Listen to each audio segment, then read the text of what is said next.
नमस्कार दोस्तों, आप देख रहे हैं सीके न्यूज शोगामा की आवाज। मुजफ्फरनगर थाना मंसूरपुर क्षेत्र के NH 58 स्थित एक रिजॉर्ट में शादी समारोह में शामिल होने पहुंचे सपा मुखिया अखिलेश यादव से मिलने के लिए छात्रों का एक समूह हेलीपैड की ओर आ रहा था। तभी थाना मंसूरपुर पुलिस ने छात्रों को डिटेन कर लिया। इसकी सूचना जब सरदाना विधायक अतुल प्रधान को लगी तो वो छात्रों के समर्थन में आए। वहीं मंसूरपुर थाने की ओर जा रहे छात्रों की समस्याओं को लेकर उन्होंने वरिष्ठ पुलिस अधीक्षक से फोन पर बात कर समस्या का समाधान करने का SSP ने आश्वासन दिया कि छात्रों को छोड़ा जा रहा है। इसके बाद ही छात्र अखिलेश यादव के पास हेलीपैड पर पहुंचे, जहां पहुंचने पर सपा मुखिया अखिलेश यादव ने छात्रों से रूबरू होते हुए छात्रों की समस्याओं को सुना। ये सरकार हमेशा तानाशाही करती है। सरकार में कोई ऐसी पूर्व की वैकेंसी भर्ती नहीं हुई जिसका पेपर आउट ना हुआ हो। और अभी जो 5 साल में भर्ती आई थी, हालांकि किसी विभाग में वैकेंसियां खाली नहीं हैं, संविदा के पद नहीं भरे जा रहे, आउटसोर्सिंग पर लोगों को रखा जा रहा है। वहीं पुलिस की भर्ती में जहां 60,000 पुलिसकर्मियों की भर्ती होनी थी, 50 लाख लोगों ने फॉर्म भरे। और मैं समझता हूं 5 साल में बहुत सारे ऐसे नौजवान थे जिनको ये लगता था कि हम लोग पुलिस में भर्ती करके सेवा कर सकते हैं, सेवा भाव से आगे बढ़ सकते हैं। लेकिन देखिए किस तरह की स्थिति इन लोगों ने अपनाई है कि पेपर पहली हवा में चल गया और ऐसा कोई व्यक्ति नहीं है जिसको इस समय पर उसकी जानकारी ना हो। तो हमारा सिर्फ इतना कहना था कि अभी जो नौजवान साथी मेरठ से, मुजफ्फरनगर से, शामली के भी नौजवान खड़े हैं कि समाजवादी पार्टी के राष्ट्रीय अध्यक्ष अखिलेश यादव जी से और नेता प्रतिपक्ष भी जो हैं उनको एक ज्ञापन सौंपना चाहते हैं, लेकिन पुलिस ने उन्हें रास्ते में रोका और रोकने के बाद में थाने की तरफ गाड़ी ले जाने लगी। तो उनकी सूचना जब हम लोगों को मिली तो हम लोगों ने ज़िले के कप्तान साहब से बात की। कप्तान से बात करने के बाद में तो पता चला उनको अब रिलीज़ किया। लेकिन सोचिए किस तरह की सरकार है। नेता से, ख़ास तौर से विपक्ष के नेता से अगर अपनी परेशानी दिक्कत नहीं बता सकते तो फिर किसको बताएंगे अपनी बात। तो हम लोग यही कहना चाहते हैं कि पुलिस की भर्ती पर सही तरीके से जांच करके सरकार और तुरंत के तुरंत उस भर्ती को पुनः जो है कराने का काम। आप विधायक भी है, सदन में भी इस मुद्दे को उठाएंगे? निश्चित रूप से सदन में उठाएंगे। इससे पहले भी जितने पेपर आउट हुए हमने समय समय पर उठाया है। तो हमारा सीधा यही कहना है कि आप सोचिए कितने लाख लोगों ने फॉर्म दिया और 97% लोगों ने परीक्षा दी भी है, मौके पर आए। तो मेरा अपना कहना ये है कि जाँच कराकर पुनः परीक्षा कराएं। आपका? मेरा नाम गोरियांग कोहला है। आप मीडिया बंधु यहाँ उपस्थित हैं, सबसे पहले मैं आपका धन्यवाद देता हूँ। आप हमारी बात आपने सुनी, समझी। हम तमाम छात्र जो अभी परीक्षा हुई है उत्तर प्रदेश में यूपी पुलिस की, उससे पीड़ित हैं।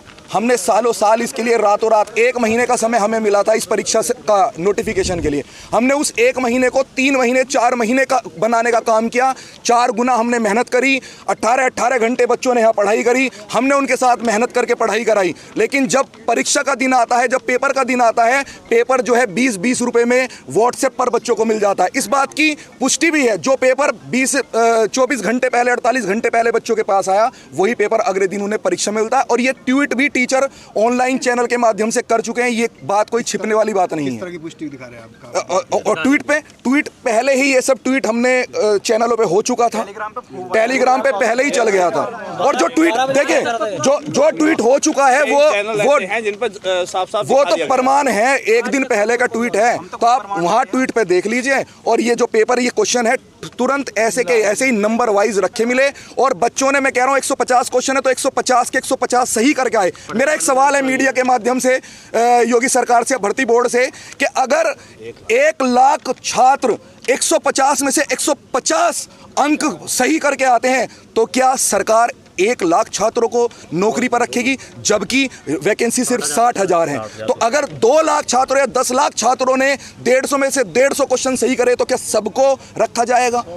तो जो बच्चे, सीरियस बच्चे, रातों रात पढ़ाई करके 110 या 120 नंबर तक कर आए हैं, उनकी आज कोई वैल्यू नहीं रह गई है। अर्थात जो सीरियस बच्चा है उसका मनोबल टूट चुका है। और मैं कह रहा हूं, बिना आशा के व्यक्ति लाश के समान होता है। आप मीडिया बंधु भी जानते हैं, अगर व्यक्तियों की आशा, मनोबल खत्म हो गई तो मैं समझता हूं लाश में और जीवित व्यक्ति में कोई अंतर नहीं बचा।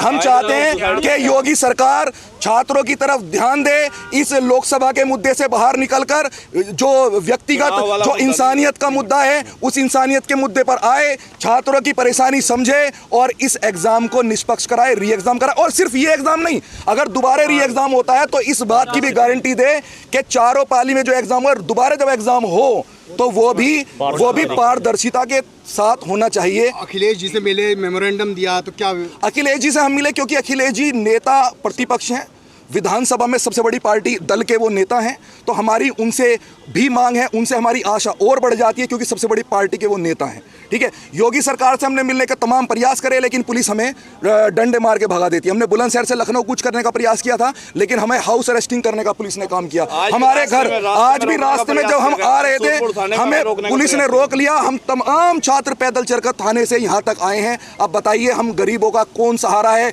इस इतने बड़े राम राज्य कहने वाले इस देश में, जहाँ छात्र किसान परेशान है। मैं समझता हूँ उस देश की खुशहाली खत्म है। जहाँ युवा और किसान परेशान है उस देश की खुशहाली का कोई महत्व नहीं रह जाता। कितने बच्चों का आधार में लटके हुए हैं? कितने? 50 लाख 55-60 लाख लोगों ने, बच्चों ने, छात्रों ने जो परीक्षा दी है। आप देखिए 60 लाख, लगभग 1 करोड़ छात्र परेशान है एक सूबे का, जो देश का सबसे बड़ा सूबा है उत्तर प्रदेश। उस सूबे में ये हाल है तो और अन्य भागों में क्या हाल है? अभ्यर्थियों ने